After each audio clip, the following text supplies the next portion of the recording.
எல்லாருக்கும் வணக்கங்க.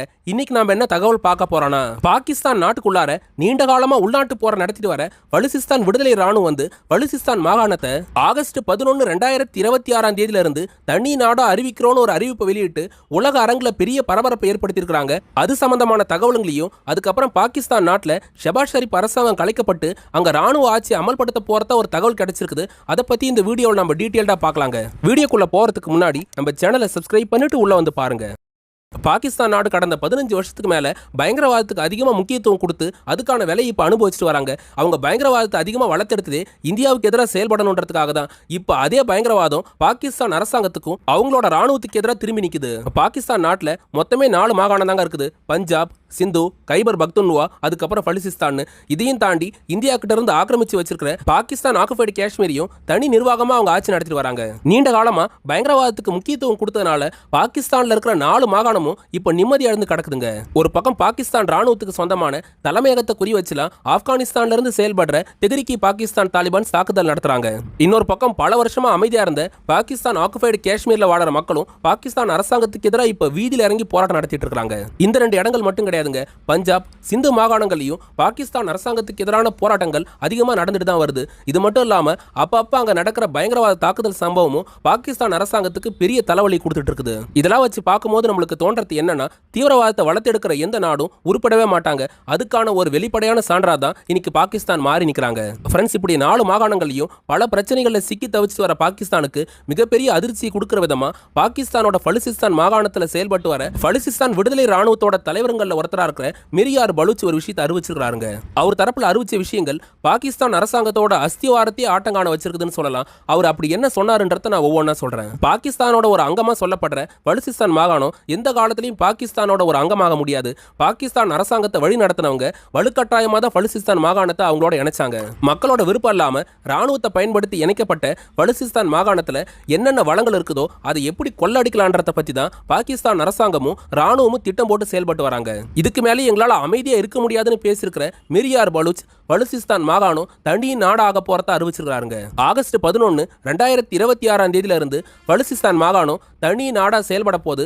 அதுக்கு மேல பாகிஸ்தான் அரசாங்கத்துக்கும் பலுசிஸ்தானுக்கும் எந்த சம்பந்தமும் இருக்காது. பலுசிஸ்தானுக்கான தனி கொடி, பலுசிஸ்தானுக்கான தனி கரன்சிலாம் ரெடி ஆயிடுச்சுன்னு பேசியிருக்கிற மிரியார் பலூச் பலுசிஸ்தான் நாட்டை உலக நாடுங்க அங்கீகரிக்கணும், அதுலேயும் ஜனநாயக நாடுகளா இருக்க இந்தியா, UK, அதுக்கப்புறம் அமெரிக்க நாடுங்க அங்கீகரிக்கணும், அதையும் தாண்டி யுனைடெட் நேஷன்ஸ் அங்கீகரிச்சு எங்களை தனி நாடா ஏத்துக்கணும்னு மிரியார் பலூச் வந்து பேசியிருக்காருங்க. ஃப்ரெண்ட்ஸ், பாகிஸ்தானோட பலுசிஸ்தான் மாகாணம் தனி நாடாக போதுன்னு அறிவிச்சிருக்கிறதுக்கு பின்னாடி நிறைய காரணங்கள் இருக்குதுங்க. அதை பத்தி நான் ஒவ்வொன்றா சொல்றேன். பிரிட்டிஷ்காரங்க இந்தியா, பாகிஸ்தான் மட்டும் இல்லாம இந்த பலுசிஸ்தான் நிலப்பரப்பையும் ஒன்னா வச்சுதாங்க ஆட்சி நடத்தினாங்க. இது எல்லாத்தையும் ஒன்னா சேர்த்து பிரிட்டிஷ் இந்தியான்ற பேர்ல தான் அன்னைக்கு பிரிட்டிஷ் ஆட்சியாளர்கள் ஆட்சி நடத்திட்டு வந்தாங்க. இன்னைக்கு நம்ம நாடா இருக்கிற இந்தியாவை எடுத்துக்கிட்டா இந்தியாவோட ஒட்டுமொத்த பரப்பளவு பாத்தீங்கன்னா 35 லட்சம் சதுர கிலோமீட்டரா இருக்குதுங்க. அதுவே பாகிஸ்தானோட பரப்பளவு எடுத்துக்கிட்டா அது 10 லட்சம் சதுர கிலோமீட்டரா இருக்குது. அன்னைய காலத்துல பிரிட்டிஷ் இந்தியாவோட பரப்பளவு வந்து ஏறத்தாழ 45 லட்சம் சதுர கிலோமீட்டருக்கு மேல இருந்தது. அப்படி இருக்க போகும்போது பிரிட்டிஷ் இந்தியா விட்டு வெளியேறும் போது 1947 சில காரியங்களை பண்ணிட்டு போயிட்டாங்க.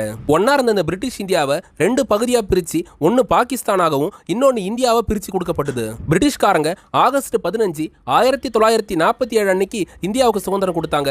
அதுவே பாகிஸ்தானுக்கு பாத்தீங்கன்னா நம்மளுக்கு சுதந்திரம் கொடுக்கறதுக்கு ஒரு நாளைக்கு முன்னாடி ஆகஸ்ட் 14, 1947 அன்னைக்கு பாகிஸ்தானை தனி நாடா உருவாக்கி பாகிஸ்தானோட முதல் பிரதமரா முகமது அலி ஜின்னாவை அங்கீகரிக்கிறதா அன்னைக்கு பிரிட்டிஷோட பிரதமரா இருந்த கிளமன் அட்லி அதுக்கான அறிவிப்புகளை வெளியிட்டாரு. அதுவே இந்தியாவை பாத்தீங்கன்னா இந்தியாவோட முதல் பிரதமரா பண்டிட் ஜவஹர்லால் நேரு பொறுப்பேற்றுக்கிட்டாரு. இப்படி ஒருங்கிணைஞ்ச பிரிட்டிஷ் இந்தியான்றது 2 நாடுகளா அன்னைக்கு துண்டாடப்படுச்சுங்க. இப்படி 2 நாடா பிரிக்கப்பட்டாலும் ஒட்டுமொத்த இந்த பிரிட்டிஷ் இந்தியாவுக்குள்ளார பிரின்ஸ்லி ஸ்டேட்ஸ் அழைக்கப்படுற தனி ராஜாக்கள் ஆண்ட சமஸ்தானங்கள் எக்கச்சக்கமா இருந்தது.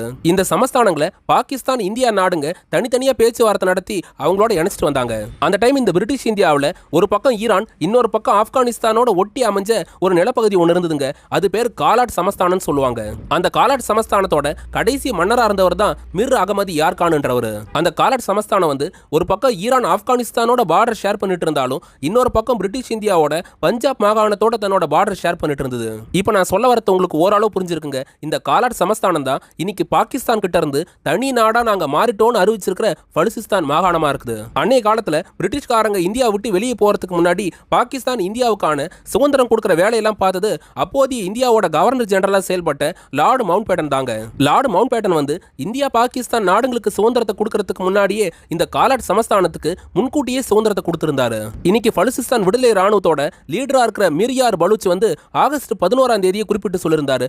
அதே ஆகஸ்ட் 11 1947 அன்னைக்கு தான் இந்த காலாட் சமஸ்தானத்தை பிரிட்டிஷோட பிடியில இருந்து நாங்க வெளியேற்றிக்கிறோம், பிரிட்டிஷ் கிட்ட இருந்து இவங்க சுதந்திரம் வாங்குறாங்கன்னு சுதந்திரத்துக்கான ஒரு அறிவிப்பு கொடுத்து அந்த மாகாணத்தை விடுவிச்சு விட்டாங்க. அதாவது நம்ம தெரிஞ்சுக்க வேண்டிய விஷயம் என்னன்னா, இந்தியா பாகிஸ்தான் நாடுகளுக்கு முன்னாடியே இந்த பலுசிஸ்தான் மாகாணம் அழைக்கப்படுற காலாட் சமஸ்தானத்துக்கு பிரிட்டிஷ் சுதந்திரம் கொடுத்துட்டாங்க. ஃப்ரெண்ட்ஸ், இந்த காலாட் சமஸ்தானம் பிரிட்டிஷ் கிட்ட இருந்து சுதந்திரம் வாங்கிட்டோன்னு கொஞ்சம் கூட அவங்களால நிம்மதி பெருமூச்சு விட முடியல. அதுக்குள்ள இவங்க துரதிர்ஷ்டவசமா பாகிஸ்தான் கிட்ட போய் மாட்டிக்கிட்டாங்க. காலாட் சமஸ்தானம் பிரிட்டிஷ் கிட்ட இருந்து சுதந்திரம் வாங்கி முதல் ஒரு 6 மாசம் ஆச்சுங்க.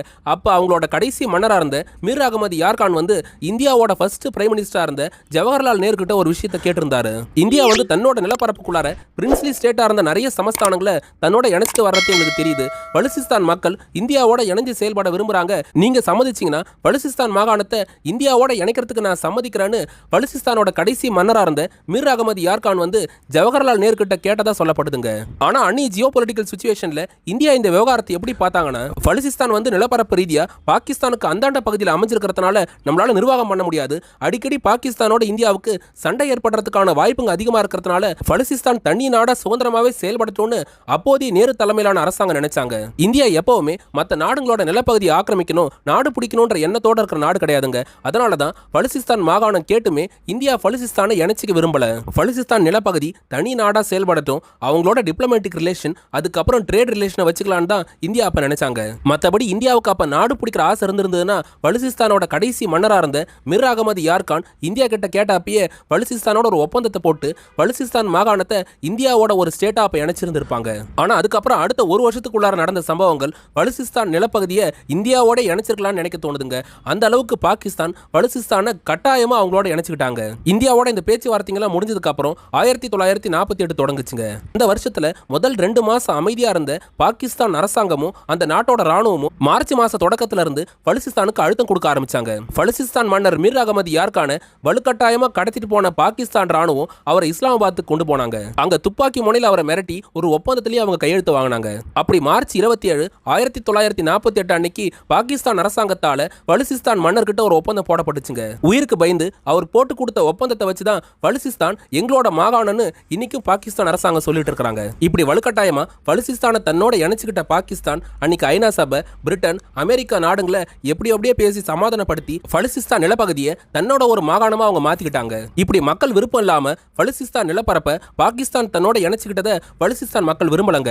அதனாலதான் அன்னைய காலத்துல இருந்து இன்னை வரைக்கும் மொத்தமா 5 தடவை பாகிஸ்தான் கிட்ட இருந்து பிரிஞ்சு தனி நாடா மாறத்துக்கு பலுசிஸ்தான் மக்கள் முயற்சி பண்ணாங்க. அதுல 2020 இருந்து மாரங் பலுச்ன்ற 35 வயசுக்கு குறைவான பெண்மணி தீவிரமான போராட்டங்களை மேற்கொண்டாங்க. பலுசிஸ்தான் மக்களுக்கு விடுதலை தேடி கொடுக்கணும்னு அவங்க மேற்கொண்ட போராட்டங்கள் உலக நாடுகளோட கவனத்தை ஈர்க்க ஆரம்பிச்சதுனால பாகிஸ்தான் அரசாங்கம் உடனடியாக அவங்களை கைது பண்ணி இப்ப சிறையில் அடைச்சு வச்சிருக்காங்க. அதுலயே அவங்களுக்கு ஆயுள் தண்டனை கொடுத்து வச்சிருக்கிற பாகிஸ்தான் ராணுவ தளபதி அசீம் முனீர் அவங்களுக்கு பல வகையில் நெருக்கடி கொடுத்துட்டு வராரு.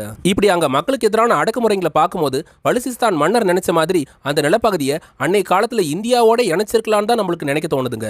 இப்படி பலுசிஸ்தான் நெருக்கடியில சிக்கி தவிச்சிட்டு வர பாகிஸ்தான் அரசாங்கத்துக்கு புதுசா ஒரு நெருக்கடி ஏற்பட்டிருக்குதுங்க. பாகிஸ்தான் நாட்டில் இப்போதைய பிரதமரா இருக்கிறவர் தான் ஷபாஸ் ஷெரீப். அவர் என்னதான் பிரதமரா இருந்தாலும் அந்த நாட்டோட முழு அதிகாரங்களும் அவர் கையில இல்லைங்க. அந்த நாட்டோட ராணுவ தளபதியா இருக்க அசீம் முனீரோட கைகளில் தான் இருந்துட்டு இருக்குது. கடந்த ஒரு 3 மாசமா பாகிஸ்தான் நாட்டோட உள்துறை அமைச்சரா இருக்க ரஸா நக்விக்கும் அந்த நாட்டோட பிரதமரா இருக்க ஷபாஸ் ஷெரீப்புக்கு இடையில நிறைய பிரச்சனைங்க ஏற்பட்டிருக்குது. இதோட வெளிப்பாடா பாகிஸ்தானோட ஒரு ஊடகத்துக்கு பேட்டி கொடுத்திருந்த ரஸா நக்வி பிரதமருக்கு எதிராக கடுமையான விமர்சனங்களை முன் வச்சிருந்தாரு. ஷபாஸ் ஷெரீப் அரசாங்கத்தால எக்கச்சக்கமான ஊழல் அதிகமாகி போச்சு, பாகிஸ்தானோட உள்நாட்டுக்குள்ளார பாதுகாப்புன்றதே கேள்விக்குறியா மாறி போயிருக்குது. இப்ப பிஓகே பகுதியிலையும் பிரச்சனைங்க எக்கச்சக்கமா ஆயிட்டு இருக்குது. அதை கட்டுப்படுத்த முடியாத ஒரு நபரா தான் ஷபாஸ் ஷெரீப் இருந்துட்டு இருக்கிறாருன்னு ரஸா நக்வி கடுமையான விமர்சனங்களை முன் வச்சிருந்தாரு. பாகிஸ்தான் ராணுவ தளபதி அசீம் முனீருக்கு உறவினரா கருதப்படுற இந்த ரஸா நக்வியை அடுத்த பிரதமராக்கணும்னு அசீம் முனீர் முடிவு பண்ணிருக்கிறதா சொல்லப்படுதுங்க. இதெல்லாம் வச்சு பார்க்கும்போது எப்ப வேணா அங்க ஆட்சி கவிழ்ந்து ராணுவ ஆட்சி ஏற்படலான்னு சர்வதேச ஊடகமா இருக்கிற ராய்டர்ஸும் சொல்லியிருக்காங்க. பாகிஸ்தான் நாட்டில இருந்து பலுசிஸ்தான் தனி நாடா மாறுமா? நீங்க என்ன நினைக்கிறீங்கன்றத கமெண்ட்ல பதிவு பண்ணுங்க. இதோட இந்த வீடியோவை முடிச்சுக்கிறேங்க. இப்படி நிறைய ஜியோ பொலிட்டிக்கல் தகவல் தெரிஞ்சுக்க நம்ம சேனலை சப்ஸ்கிரைப் பண்ணி வச்சுக்கோங்க. நம்ம ஜியோ பொலிட்டிக்கல் தகவலை பார்க்குற சில நண்பர்கள் யூடியூபோட சூப்பர் தேங்க்ஸ் ஆப்ஷன் QR கோடை பயன்படுத்தி எங்களுக்கு ஹெல்ப் பண்ணிட்டு இருக்காங்க. நீங்களும் உதவ நினைச்சு நினைச்சீங்கன்னா இந்த ஆப்ஷன்ஸை பயன்படுத்தி எங்களுக்கு ஹெல்ப் பண்ணலாம் ஃப்ரெண்ட்ஸ். டிஎன்பிசி, எஸ்எஸ்சி, ஆர்ஆர்பிக்கு ஏற்ற சில புத்தகங்களை நாங்கள் டேக்டு ப்ராடக்ட்ஸாக கொடுத்துருக்கோம். அதையும் போய் செக் பண்ணி பாருங்க. வல்லரசு நாடுகள் போர்கள் மேல கவனம் செலுத்துறதை தவிர்த்துட்டு மக்களுக்கான அடிப்படை தேவையா இருக்கிற கல்வி, உணவு, மருத்துவத்துக்கு அவங்க முக்கியத்துவம் கொடுக்கணுங்க. மற்றும் ஒரு டிஃபென்ஸ் ஜியோ பாலிடிக்ஸ் தகவலோட நாளைக்கு உங்களை வந்து சந்திக்கிறேன். அது வரைக்கும் உங்ககிட்ட இருந்து விடை பெறுவது ஆல் இன் தமிழ்.